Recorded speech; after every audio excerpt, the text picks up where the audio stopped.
Най-добрият начин да разтърсим егото си е като си възложим супер необичайна задача. Тя е толкова различна, че ще трябва да прескочите от зоната на неговия контрол към ново, твърде необичайно състояние.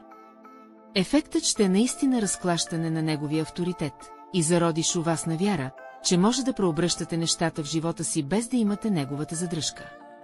Задачата, която ще си възложите, трябва наистина да е странна, надхвърляща силно зоната на комфорт и същевременно да е постижима за вас.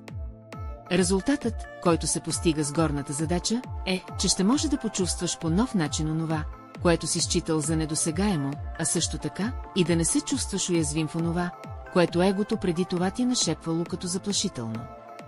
Междувременно бъди готов да чуеш от егото много нови идеи, хрумвания, страхове и други подобни, с които да се отклониш от намерението си. На това се отговаря с още по-голяма решителност. Иначе няма да можеш да прекършиш мощната му власт в сферата на духовния избор.